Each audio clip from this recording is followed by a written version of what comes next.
وديني سلامي يا رايح للحرم وادعيلي وسلم لي على هادي الأمم. Hadirin hadirat pemirsa rahimakumullah, pada pagi hari ini kita akan mengkaji tentang puasa. Kita akan memulai bab tentang masalah puasa. Mari kita memulainya dengan mengikhlaskan niat kita lillahi ta'ala, bahwa kita hadir dalam majelis ilmu semata-mata mencari ridha Allah subhanahu wa ta'ala. Qala al-muallifu rahimahullahu ta'ala, faslun yajibu shaumu syahri ramadana ala kulli muslimin mukallafin.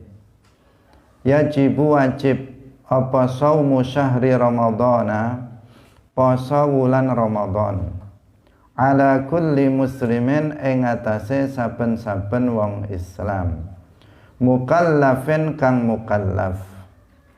Wala yasihu lan ora sah apa saum min haidin sangking wadon kang haid, wa nufasa lan wadon kang nifas. Wa yajibu lan wajib alaihi ma ing atase haid wa nufasa apa al-qada'u qada'. Wa yajuzu lan wenang apa al-fitru mokel li musafirin ketuwe wong kang lelungan safara qasrin kelawan lelungan qasar. Wa illam yasyukka lelungan kang menangaken qasar. Wa illam yasyukka lan senajan ora abet apa saum alaihi wa illam yasyukka lan senajan ora abet alaihi ing atase musafir apa saumun poso. Wali maridin lan ketuwe wong kang lara, wa hamilin lan wadon kang hamil, wa murdiatin lan wadon kang nyusui.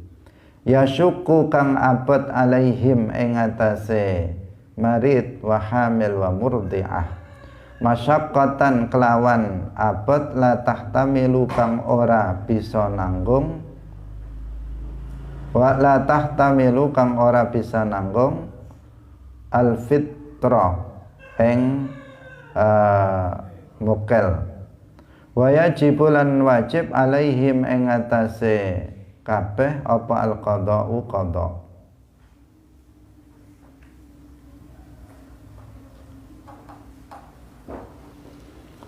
Hadirin hadirat rahimakumullah,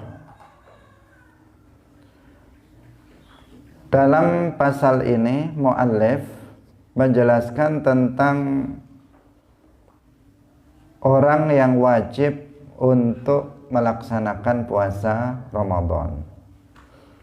Jadi puasa itu ada kalanya hukumnya wajib, ada kalanya hukumnya sunnah. Puasa yang wajib itu adalah puasa Ramadan, puasa pada bulan Ramadan. Sedangkan puasa yang lainnya seperti puasa hari Senin dan Kamis, seperti puasa pada ayyamal bid, misalnya 13, 14, 15 setiap bulan, puasa Arafah, puasa Muharram, Rajab dan seterusnya, itu hukumnya adalah sunnah. Puasa yang diwajibkan itu hanya Ramadan atau puasa yang dinazarkan. Misalnya seseorang bernazar, jika aku nanti lulus dalam ujian maka aku akan puasa Senin dan Kamis selama 7 kali misalnya.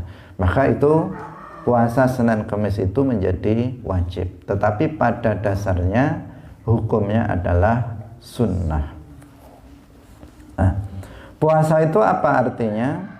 Puasa artinya menahan diri dari hal-hal yang membatalkan puasa sehari penuh, dari mulai terbitnya fajar shadiq atau subuh sampai tenggelamnya matahari seluruhnya, atau yang disebut dengan maghrib. Dengan niat-niat atau dengan niat sesuai dengan aturan-aturan tertentu. Artinya puasa ada aturan-aturan yang harus ditaati untuk keabsahan dari puasa tersebut. Itu yang disebut puasa itu begitu. Berarti kalau ada seseorang misalnya nggak makan dari mulai subuh sampai maghrib nggak makan, tapi nggak niat puasa, itu puasa apa tidak? Bukan puasa. Atau ada seseorang nggak makan, nggak minum, nggak melakukan hal-hal yang membatalkan puasa, mulai dari jam 7 sampai jam 7 malam, dari jam 7 pagi sampai jam 7 malam, puasa apa tidak? Bukan puasa. Jadi puasa itu menahan diri dari melakukan hal-hal yang membatalkan puasa, mulai dari subuh sampai maghrib, mulai dari terbitnya fajar shadiq sampai tenggelamnya matahari seluruhnya, dengan niat berpuasa atau niat yang sesuai dengan aturan-aturan tertentu yang nanti akan dijelaskan. Itulah yang disebut dengan puasa. Hadirin hadirat rahimakumullah. Nah, puasa itu yang wajib tadi kita katakan yaitu puasa Ramadan, puasa pada bulan Ramadan. Nah, bagaimana cara mengetahui masuknya bulan Ramadan? Masuknya bulan Ramadan itu bisa diketahui dengan dua hal. Yang pertama yaitu dengan melihat hilal. Hilal itu bulan tanggal 1. Bulannya, bukan bulan waktu, tetapi apa? Rembulan. Melihat hilal. Hilal itu rembulan tanggal 1. Rembulannya ketika tanggal 1 itu berbentuk, hilal itu berbentuk sabit, berbentuk seperti arit. Seperti arit itu namanya hilal. Di ufuk barat ketika matahari tenggelam. Itu untuk melihat awal bulan.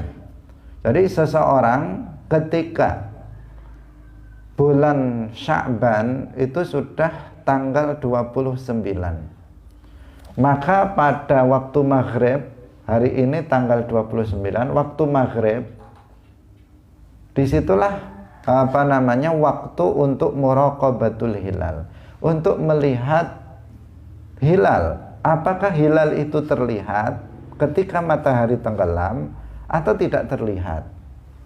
Jika terlihat, maka berarti usia dari bulan Sya'ban itu 29 dan besok itu sudah memasuki bulan Ramadan. Itu jika terlihat. Apabila hilal itu tidak terlihat pada waktu itu, maka berarti usia bulan Sya'ban itu 30. Itu 30, berarti menyempurnakan bulan Sya'ban. Ini cara yang kedua, apa? Menyempurnakan bulan Sya'ban menjadi 30. Kemudian besoknya lagi itu 1 Ramadan. Jadi begitu tata cara untuk menetapkan awal bulan Ramadan, untuk mengetahui bahwa Ramadan itu telah masuk. Saya ulangi lagi agar kita jelas. Jadi untuk kita menetapkan bulan Ramadan, yang pertama, ini untuk mengetahui awal bulan Ramadan, ini beda dengan nanti penetapan oleh pemerintah dasarnya. Tetapi untuk mengetahui awal bulan Ramadan, yang pertama adalah dengan ru'yatul hilal, melihat hilal. Hilal itu adalah rembulan tanggal 1. Dengan melihat itu, yaitu bulan seperti bentuknya seperti bulan sabit. Pada pergantian hari tanggal 29 menuju 30, tetapi belum tentu 30-nya ini. Artinya pada 29 tanggal 29 Sya'ban maghrib itu melihat ke ufuk barat tempat tenggelamnya matahari. Nah, ketika orang ini melihat hilal, maka berarti dipastikan besok adalah Ramadan, tanggal 1 Ramadan. Tetapi apabila tidak terlihat, maka istiqmal, menyempurnakan bulan Sya'ban menjadi 30 hari, dan baru keesokan harinya lagi itu tanggal 1 Ramadan. Nah, itu untuk seseorang mengetahui awal bulan. Dan ini sesungguhnya bukan hanya untuk mengetahui awal bulan Ramadan saja, tetapi untuk mengetahui seluruh bulan Hijriah itu tata caranya seperti itu. Setiap misalnya hari raya Syawal, maka juga melihat pada tanggal 29 Syawal maghrib, berarti maghrib ini kan pergantian hari.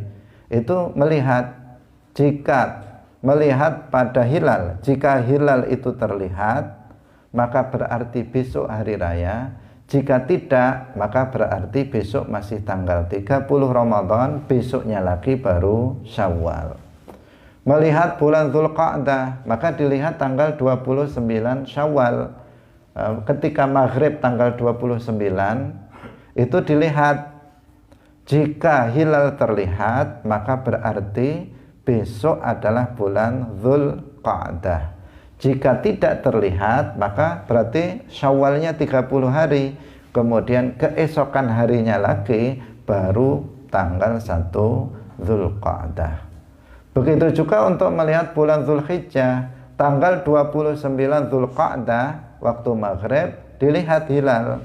Jika hilal terlihat, maka berarti besok bulan Dzulhijjah. Jika kemudian tidak terlihat, maka besok tanggal 30 Dzulqa'dah, besoknya lagi baru tanggal 30 Dzulhijjah. Begitu seterusnya sampai kemudian datang Ramadan lagi.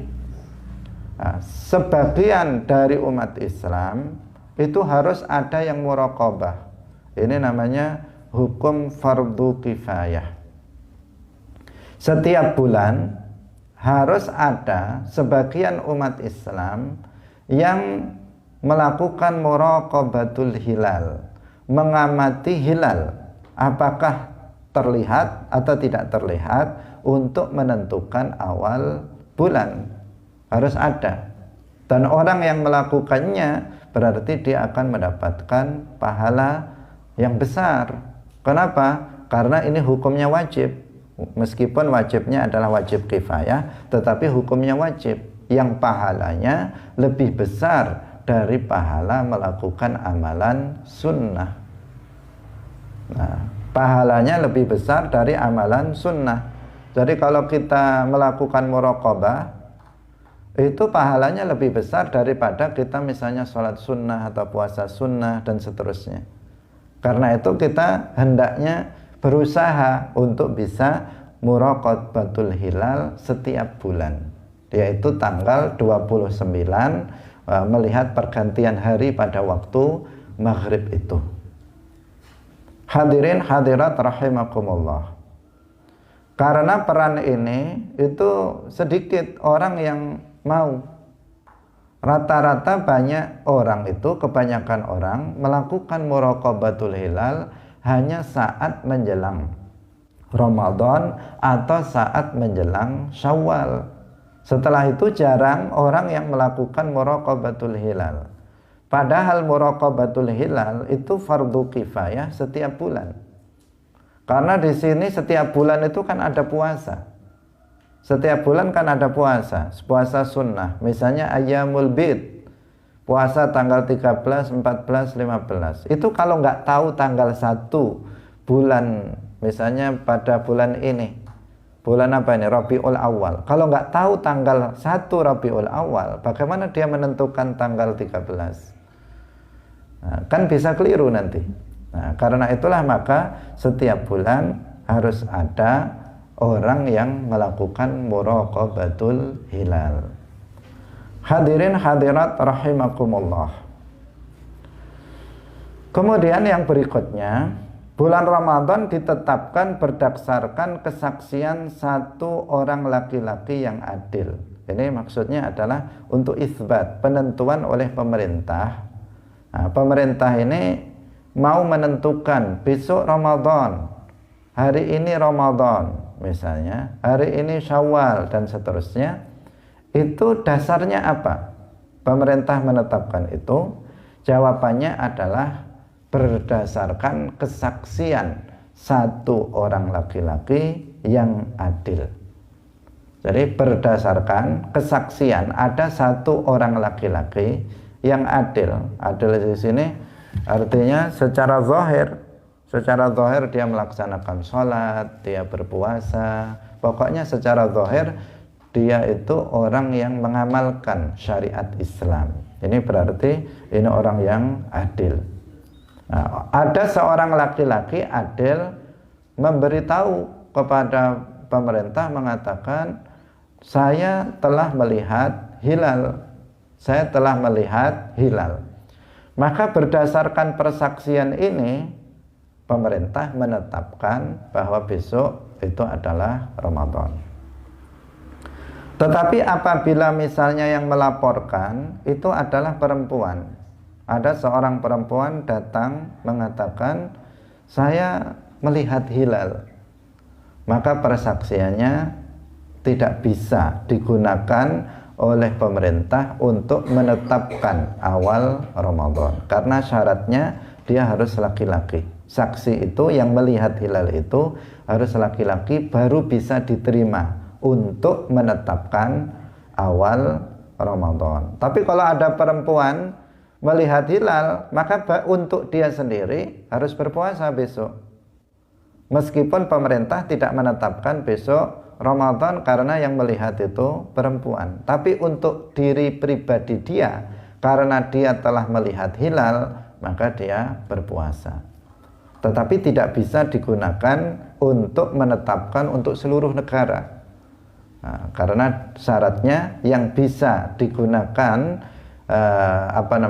sebagai untuk menetapkan awal Ramadan adalah persaksian satu orang laki-laki dan adil.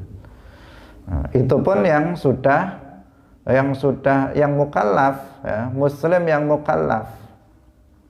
Kalau misalnya dia adalah anak-anak, mengatakan anak-anak saya melihat hilal, maka itu juga pemerintah tidak bisa menetapkan awal bulan Ramadan itu besok berdasarkan persaksian anak kecil. Tetapi seorang laki-laki dewasa yang telah baligh dan dia adalah orang yang adil.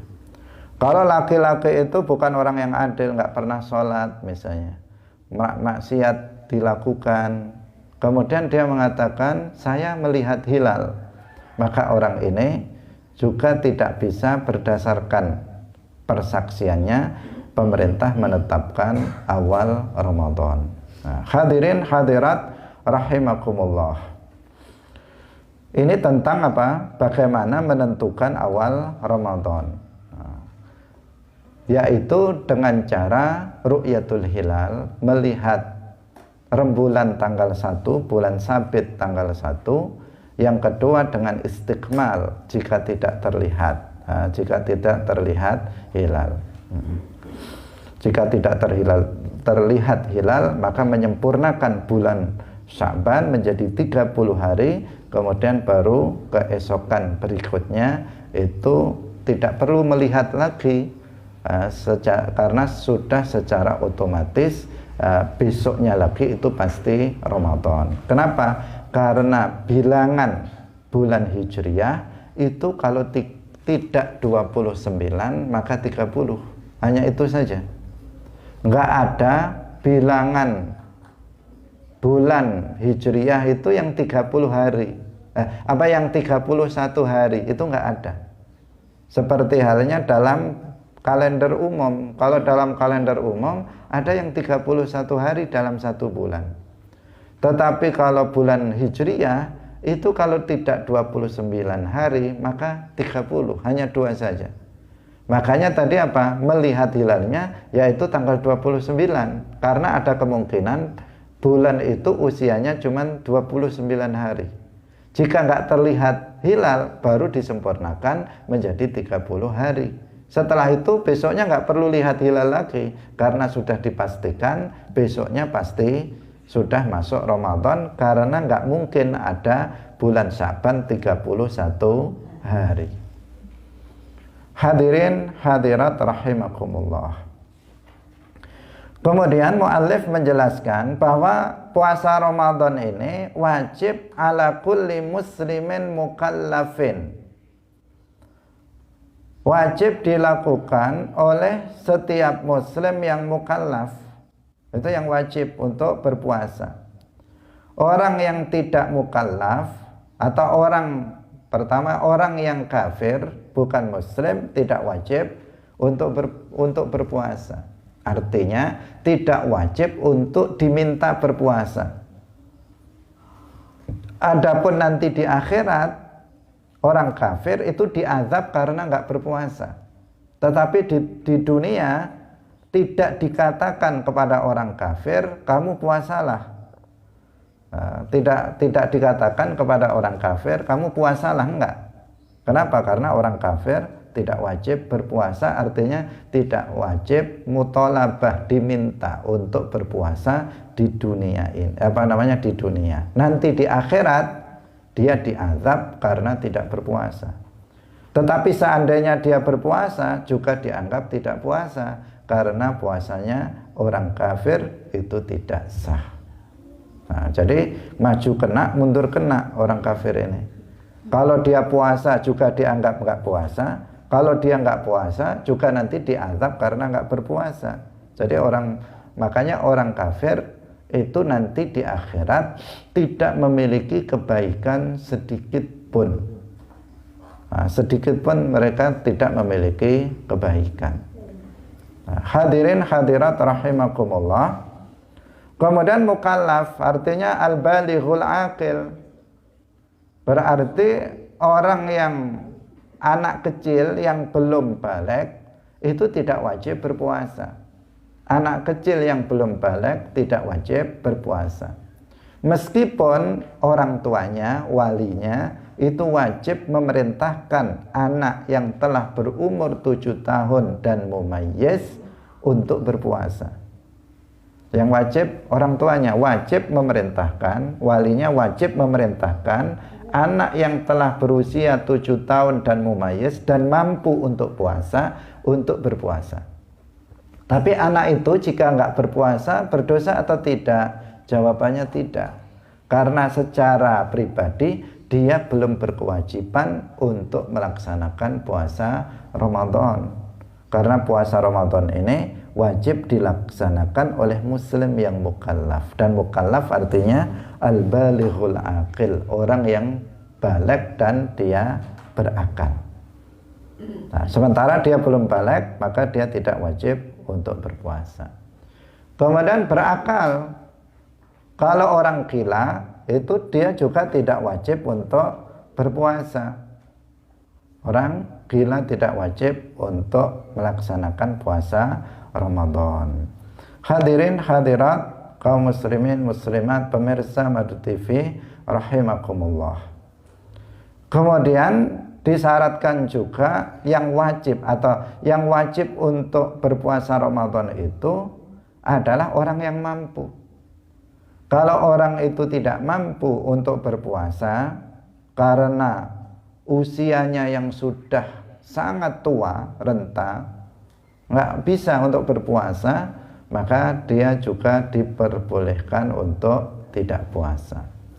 Atau seseorang misalnya sakit yang apabila dia tidak makan maka bisa mati dia, atau bisa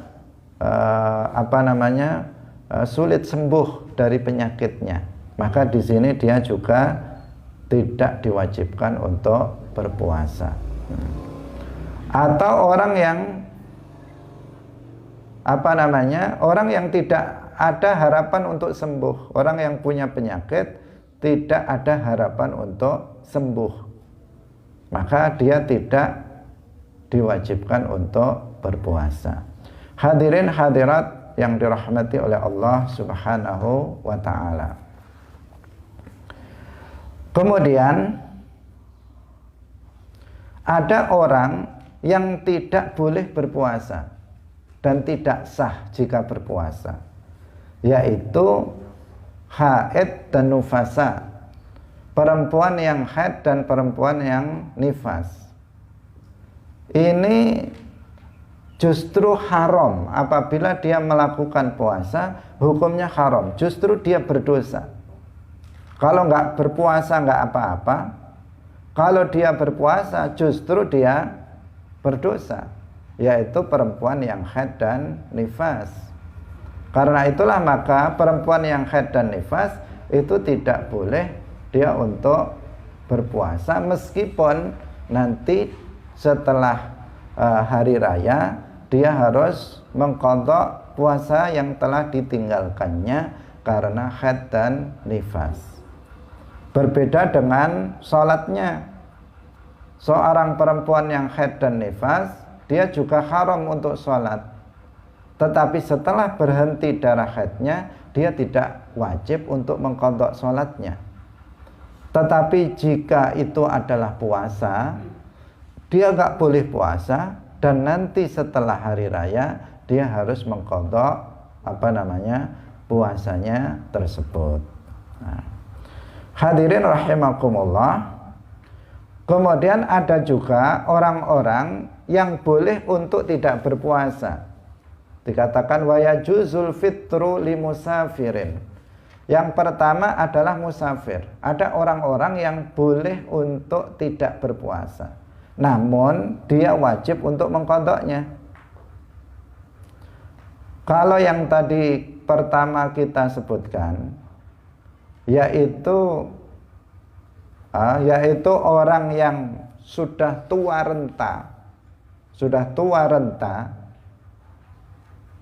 sudah sangat tua, itu dia tidak wajib berpuasa dan tidak wajib untuk mengqadha.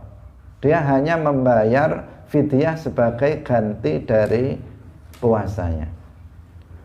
Demikian juga orang yang sakit berat, yang tidak ada harapan untuk sembuh, itu juga dia tidak wajib untuk berpuasa dan mengganti puasanya dengan fidyah.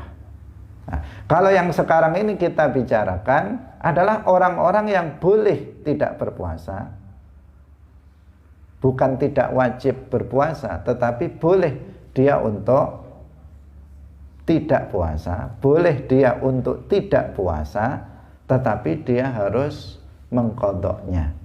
Setelah hari raya selesai, dia wajib untuk mengqadhanya, meskipun sebagian tidak harus secara langsung. Yaitu yang pertama adalah limusafirin, orang yang melakukan perjalanan jauh, yaitu perjalanan yang membolehkan qashar. Meskipun berpuasa itu tidak berat bagi orang tersebut. Misalnya ada seseorang melakukan perjalanan jauh, misalnya ke Surabaya.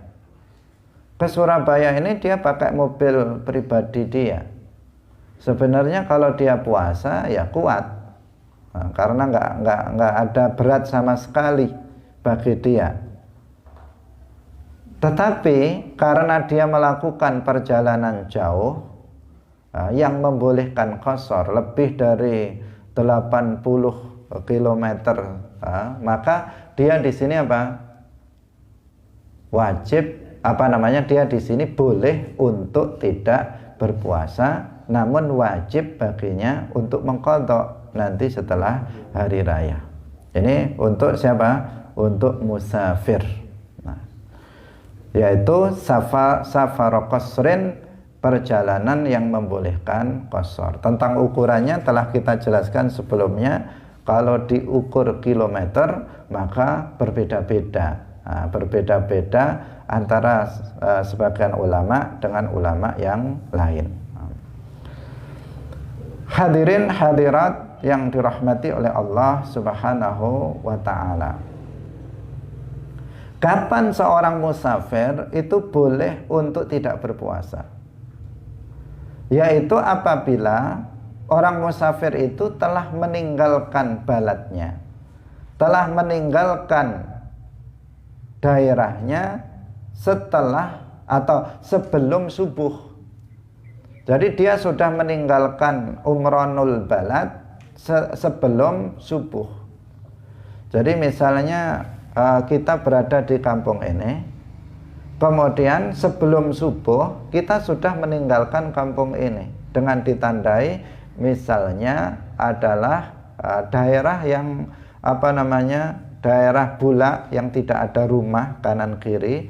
Itu setelah kita keluar dari situ itu sebelum subuh. Jika setelah subuh kita baru meninggalkan kampung kita ini, maka itu tidak boleh kita untuk tidak berpuasa pada hari itu. Jadi misalnya saya berangkat ke Surabaya sebelum subuh tadi, misalnya jam 3 sudah keluar dari daerah ini, maka hari ini saya boleh untuk tidak berpuasa. Tetapi jika baru setelah pengajian ini, misalnya jam 6 saya baru berangkat ke Surabaya, maka pada hari ini saya harus berpuasa sampai maghrib. Jika nanti saya di Surabaya sampai besok, maka besok saya boleh untuk tidak berpuasa. Ketika di Surabaya itu saya boleh untuk tidak puasa, karena saya telah meninggalkan kampung saya sebelum berarti kan untuk besoknya kan sebelum subuh sudah berada di perjalanan. Hadirin hadirat rahimakumullah. Ini yang penting untuk diperhatikan, karena ada sebagian orang yang tidak memahami ini.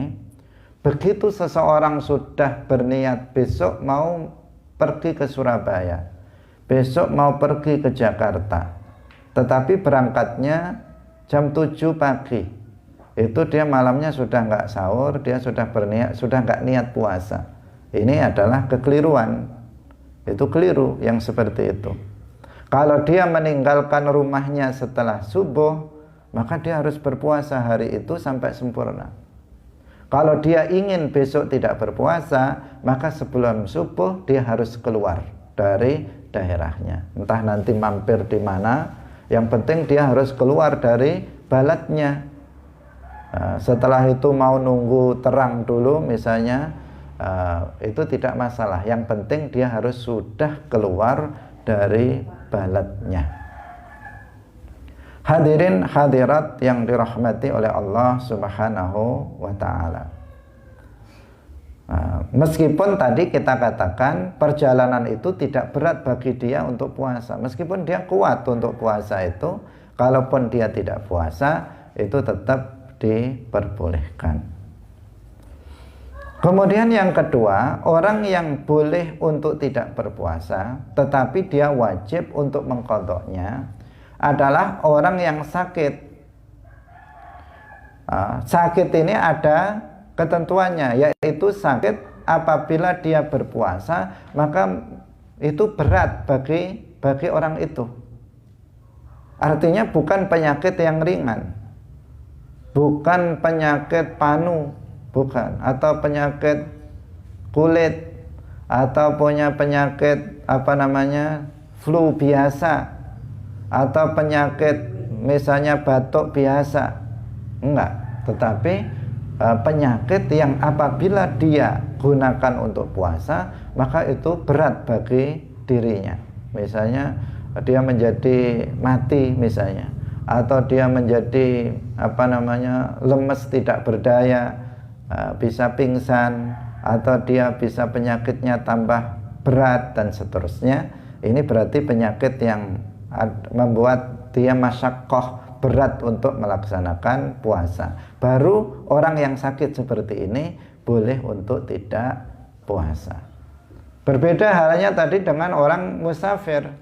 Orang musafir tadi dia melakukan perjalanan jauh. Jika itu atau meskipun itu tidak ada masyaqqah untuk berpuasa, dia nggak ada masalah jika berpuasa, itu tetap dia boleh untuk tidak puasa. Tapi kalau untuk yang sakit, itu syaratnya sakit yang membuat atau yang ada masyaqqahnya, yang berat bagi dia untuk berpuasa, itu baru baru dibolehkan untuk tidak berpuasa. Nah, karena sakit itu macam-macam. Ada sakit ringan saja, ada sakit yang berat, ada sakit yang tidak berpengaruh sama sekali dia puasa atau tidak berpuasa. Tetapi ada sakit yang berpengaruh, yang dia harus makan. Kalau nggak makan nanti bisa membahayakan dirinya. Nah, hadirin hadirat rahimakumullah. Kemudian yang ketiga adalah perempuan yang hamil, yaitu apabila berpuasa itu berat bagi orang tersebut. Jadi untuk orang yang hamil itu juga boleh untuk tidak berpuasa apabila apabila berpuasa baginya itu adalah berat.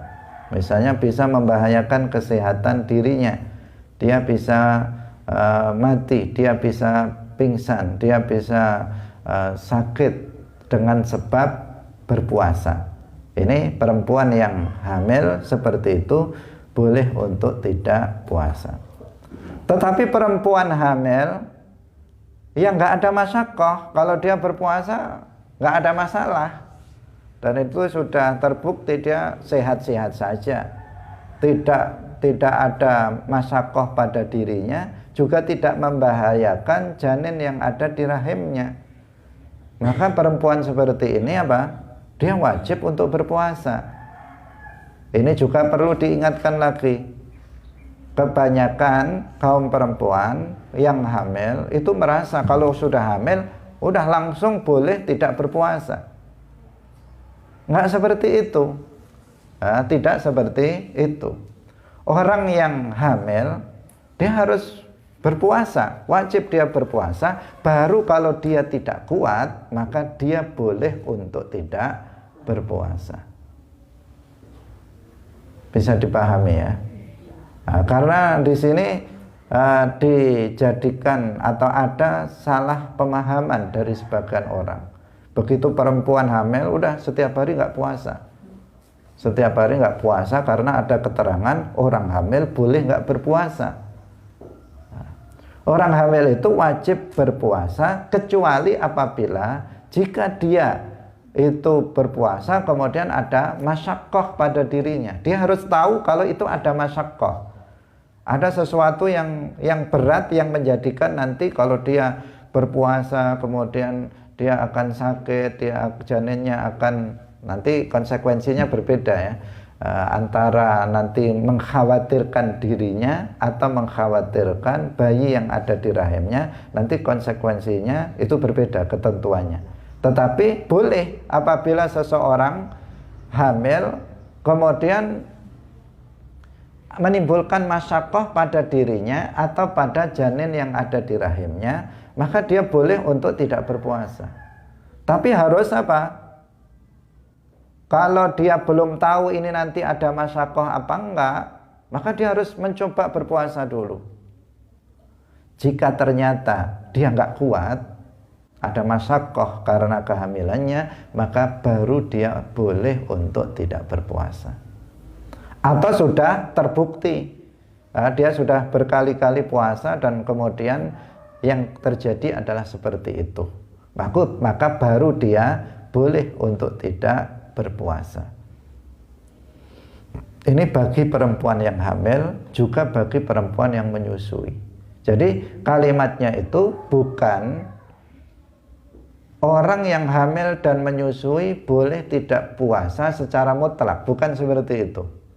Tetapi orang yang hamil dan orang yang menyusui itu boleh untuk tidak berpuasa manakala ada masyaqqah jika dia berpuasa.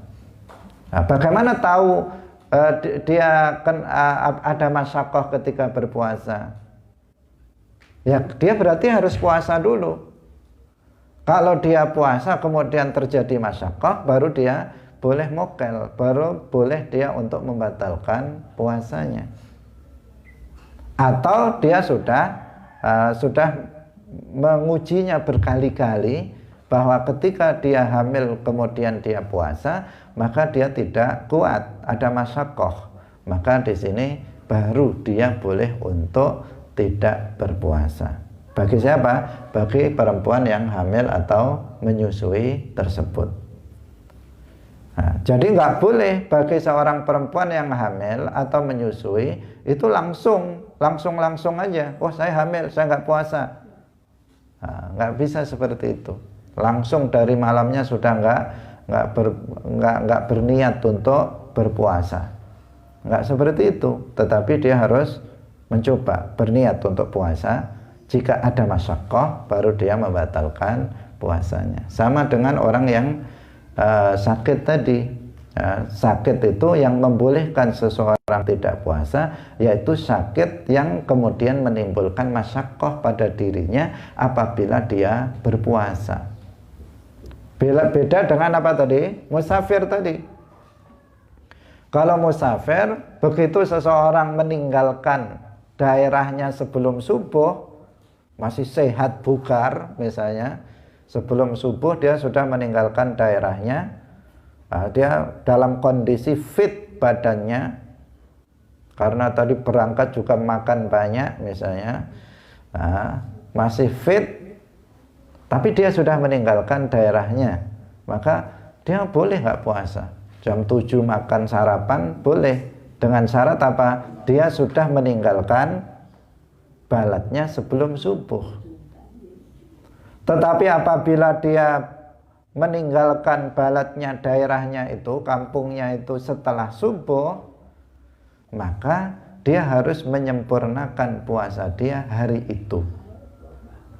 Tetapi jika dia berada dalam safar sampai besok, maka besoknya itu baru dia boleh untuk tidak berpuasa. Jadi di sini ada perbedaan antara orang yang musafir dan orang yang orang yang sakit dan orang yang hamil dan menyusui. Kalau orang yang sakit, hamil dan menyusui, ini harus ada masyaqqah baru mereka boleh untuk tidak puasa. Sedangkan musafir meskipun tidak ada masyaqqah dalam perjalanannya itu, dalam safarnya itu, boleh bagi dia untuk tidak berpuasa. Tetapi syaratnya tadi apa? Dia harus sudah keluar dari balat sebelum subuh. Ini juga berlaku bagi orang yang misalnya bekerja keras, bekerja berat, seorang pekerja berat. Yang secara zahir dia nggak bisa berpuasa. Yang pertama, kalau dia seperti itu, hendaknya dia mencari pekerjaan. Kalau bulan Ramadan, mencari pekerjaan. Kalau ada pekerjaan lain yang ringan, tanpa dia tanpa bekerja yang berat, yang menjadikannya tidak puasa, hendaknya dia mencari pekerjaan yang yang tidak memberatkan sehingga dia harus dia ada masyaqqah untuk berpuasa. Dia harus cari itu. Tetapi jika itu satu-satunya, kalau enggak nanti dia dan keluarganya enggak bisa makan, enggak ada pekerjaan lain selain itu, dan pekerjaannya itu super berat, yang apabila dia puasa maka ada masyaqqah, maka di sini bagaimana? Pertama, dia harus tetap berniat berpuasa. Jadi malam hari kalau perlu sahurnya agak akhir, beberapa menit sebelum subuh baru sahurnya yang banyak, 3 piring atau apa misalnya, hanya guyan misalnya, sahurnya yang banyak. Nanti kemudian siang dia bekerja dalam keadaan berpuasa. Jika ternyata kemudian dia lemas, mau mati, dia nggak kuat, maka di sini dia boleh untuk membatalkan puasanya, tetapi nanti wajib dia untuk mengqadha'nya.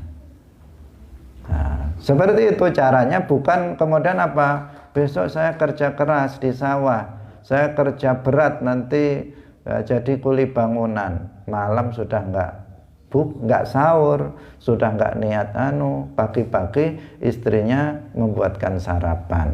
Nah, ini nggak boleh seperti itu. Pagi-pagi istrinya sudah menyiapkan sarapan untuk suaminya yang mau bekerja, malah dibawakan rantang untuk bontotan nanti makan siang misalnya. Nah, ini masalah, yang seperti ini nggak boleh seperti itu. Nah, belum sudah melakukan atau sudah tidak berpuasa. Hadirin hadirat yang dirahmati oleh Allah Subhanahu wa taala. Jadi bagi perempuan yang hamil, dia boleh untuk tidak berpuasa tatkala puasa itu berat bagi dirinya.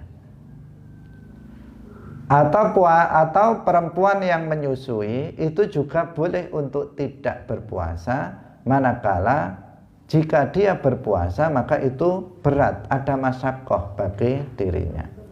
Masyaqqah itu gimana? Ketentuannya. Kapan dikatakan ada masyaqqah bagi orang tersebut? Yaitu masyaqqah yang membolehkan tayamum. Masyaqqah yang dimaksud adalah masyaqqah yang membolehkan seseorang untuk melakukan tayamum. Yaitu apa? Seperti takut meninggal dunia. Jadi jika dia puasa nanti mati. Mati. Itu berarti masyaqqah yang membolehkan tayamum yang seperti itu. Atau misalnya badannya akan rusak. Atau penyakitnya akan bertambah lama. Itu namanya masyaqqah. Itu namanya masyaqqah. Tetapi jika enggak seperti itu, maka masyaqqahnya tidak sampai pada masyaqqah yang membolehkan tayamum sebagaimana kita contohkan tadi, maka ya tidak terbilang sebagai masyaqqah yang menjadikan dia boleh untuk tidak berpuasa pada hari itu. Hadirin hadirat rahimakumullah, permasalahan ini harus betul-betul diperhatikan, harus betul-betul diperhatikan, terutama hal-hal yang tadi menjadi poin-poin yang sering seseorang itu tidak memahaminya, yang salah paham. Dengan kata lain yang salah paham, seperti yang tadi orang yang sudah tahu besok mau ke Jakarta, hari ini sudah niat tidak berpuasa padahal tiketnya jam 1 siang, udah nggak berpuasa hari itu tidak benar. Itu tidak benar. Atau seorang perempuan yang hamil atau menyusui, udah tahu dia hamil, langsung dari awal ini udah kesempatan nggak puasa, padahal dia sehat walafiat, tidak ada masyaqqah apabila dia berpuasa, padahal seperti itu, tetapi dia kemudian tidak berpuasa. Atau seseorang yang tadi itu yang terakhir, dia sebagai pekerja berat, nggak ada pekerjaan selain itu untuk mencari nafkah, kemudian dari awal udah besok karena kerja maka nggak puasa. Ini juga tidak benar. Seseorang di situ harus karena ada syarat di situ, masyaqqah untuk orang-orang tersebut boleh untuk tidak berpuasa. Hadirin hadirat rahimakumullah. Jadi kita tadi membicarakan orang yang wajib berpuasa, yaitu seorang muslim yang mukallaf dan dia mampu untuk berpuasa. Kemudian yang kedua, ada orang yang haram untuk berpuasa, yaitu perempuan yang haid dan nifas. Kemudian yang berikutnya, ada orang yang boleh untuk tidak berpuasa. Ada orang yang boleh untuk tidak berpuasa, yaitu musafir, orang yang sakit, hamil dan menyusui yang ada masyaqqah. Kemudian ada lagi satu lagi, orang yang tidak wajib untuk berpuasa, yaitu apa tadi? Yaitu orang tua renta, orang yang sudah sangat tua renta, maka dia di sini nggak wajib untuk berpuasa dan nggak wajib mengqadha. Karena jika hari ini dia Ramadan ini nggak kuat, apalagi nanti setelah Ramadan, tambah lama tambah tua ini, bukan tambah muda. Sehingga di sini dia hanya menggantinya dengan fidyah setiap hari. Demikian juga orang yang sakit, yang tidak ada harapan sembuh. Dokter mengatakan ini tinggal menunggu waktu saja. Meskipun semua orang menunggu waktu, tetapi ini zahirnya ya tinggal nunggu hari ini atau hari besok atau bulan depan atau itu matinya. Karena penyakit seperti itu belum ditemukan obatnya misalnya. Maka orang seperti ini juga boleh untuk atau bukan boleh, tidak wajib untuk berpuasa, tetapi diganti puasanya dengan fidyah. Demikian kajian kita pada pagi hari ini tentang puasa. Insya Allah masih terkait dengan rukun puasa akan kita jelaskan besok. Semoga bermanfaat. Barakallahu fikum. Wallahul muwaffiq ila aqwamit thoriq. Wassalamualaikum warahmatullahi wabarakatuh.